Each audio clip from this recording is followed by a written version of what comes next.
সারা বাংলাদেশে ঘটছে কি আর আমাদের সরকার করছে কি? আপনি দেখেন, ভারত সরকার ঠিক আছে, বাট তারপরেও ভারতের জনগণ যখন একটা জিনিস নিয়ে প্রটেস্ট করছে, প্রতিবাদ করছে, তখন তাদের দেশের সরকার ইচ্ছাই হোক অনিচ্ছাই হোক বাংলাদেশের উপর অনেক ধরনের অ্যাকশন নিছে। যেমন আলু পেঁয়াজ রপ্তানি বন্ধ করে দিছে এক ধরনের, তাই না? পরিমিত আকারে কিছু আলু বা পেঁয়াজ ঢুকছে।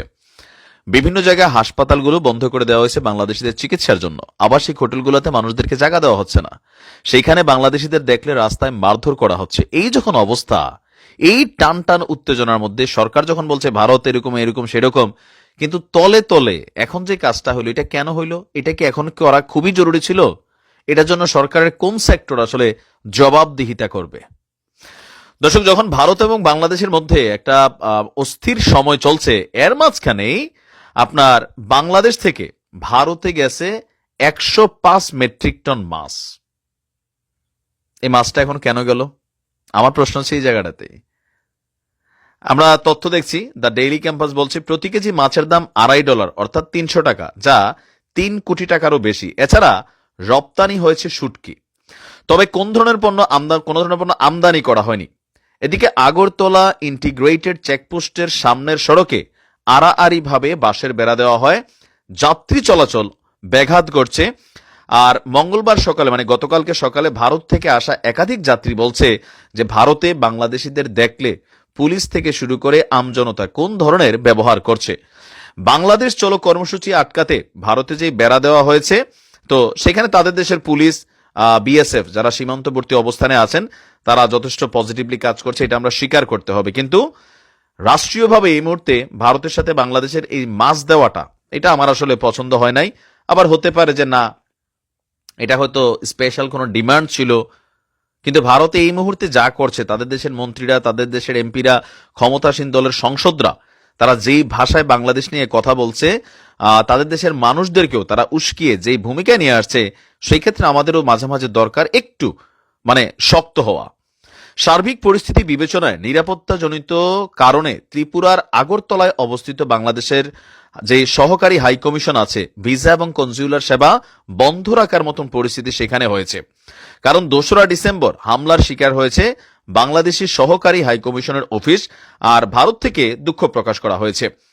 মাছ আমদানিতে আগ্রহ থাকলেও ওপারে বাংলাদেশিদের জন্য যখন হোটেল পরিষেবা বন্ধ দেওয়া করা হয়েছে, তো এখন এটা তো হচ্ছে কি, এই মাছটা তো নিশ্চয় রাষ্ট্রীয় কোনো জিনিস না। এটা ওই দেশের ব্যবসায়ী টু এই দেশের ব্যবসায়ীর মধ্যে কোনো আমদানি রপ্তানিগত একটা ডিল চলছে। তো এরকম ডিল তো আমাদের দেশেরও আছে। আমি কালকে ভিডিওতে দিয়েছিলাম, আমাদের এক ভাই 40 বছর ভারতে ব্যবসা করেন। তো ওনার সাথে কি করা হয়েছে, ওনার কাপড় চোপড় গুলা ছিঁড়া টিরা।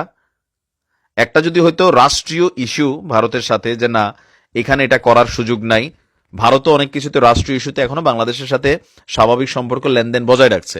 কিন্তু মাছটা তো আসলে রাষ্ট্রীয় ইস্যু না। এটা কোনো ইলিশ মাছ না যে পূজা চলতেছে, এটা না দিলে সেখানের কমিউনিটির মধ্যে একটা ডিস্টারবেন্স হবে। এখন আমাদের দেশ থেকেও যারা এই ব্যবসাগুলো করেন, আমদানি রপ্তানি সাপ্লাই করেন বা চেইন অফ কমান্ড করেন, মাঝে মাঝে একটু শক্ত হওয়া দরকার। আর এই শক্তটা না হলে তারা মনে করে কি, আপনি দেখেন কালকে ভারতের একটা টেলিভিশন চ্যানেল দেখাচ্ছিল যে আলু বন্ধ করে দিলে আমরা কি খাবো, তারপর আমাদেরকে মৌলবাদী উগ্রবাদী বাঙালি বলছে, আরো অনেক ধরনের বক্তব্য দিচ্ছে। আমরা ভারতের সাথে লড়াইয়ে চাই না, আমার ব্যক্তিগত জায়গা থেকে লড়াইয়ের পক্ষে না। ভারতের জনগণ, আমরা যারা আছি জনগণ টু জনগণ ভালো সম্পর্ক থাকবে। কিন্তু ওই দেশের জনগণ যখন মাঝে মাঝে একটু অতি উৎসাহী হয়, তাদেরকে তো সামান্য বোঝাপড়া করার জন্য আমাদেরও হালকা পাতলা একটু অ্যাকশনে যাওয়া দরকার। না মাছ দেন, বাট রাইট নাও এই সিচুয়েশনটাতে সাময়িকভাবে বন্ধ করা দরকার ছিল। ভারত যেমন তাদের হোটেল, ইন্টারনেট, সিম দেওয়া, সেখানে থাকা সবকিছু, সীমান্তে লাঠিচুটা নিয়ে উড়ে আসা, তারপরে হচ্ছে যে সীমান্ত খুলে দিলে চলে আসবে, এই করবে সেই করবে, তাদের পার্লামেন্টে বাংলাদেশ নিয়ে আলোচনা হচ্ছে শান্তিরক্ষী পাঠানোর। তো এই সকল সিচুয়েশনের মধ্যে এটা রাষ্ট্রীয় কোনো ইস্যু ছিল না। অন্তত আমাদের বাংলাদেশে যারা ব্যবসায়ী আছেন, আপনারা একটু শক্ত হইতে শিখেন।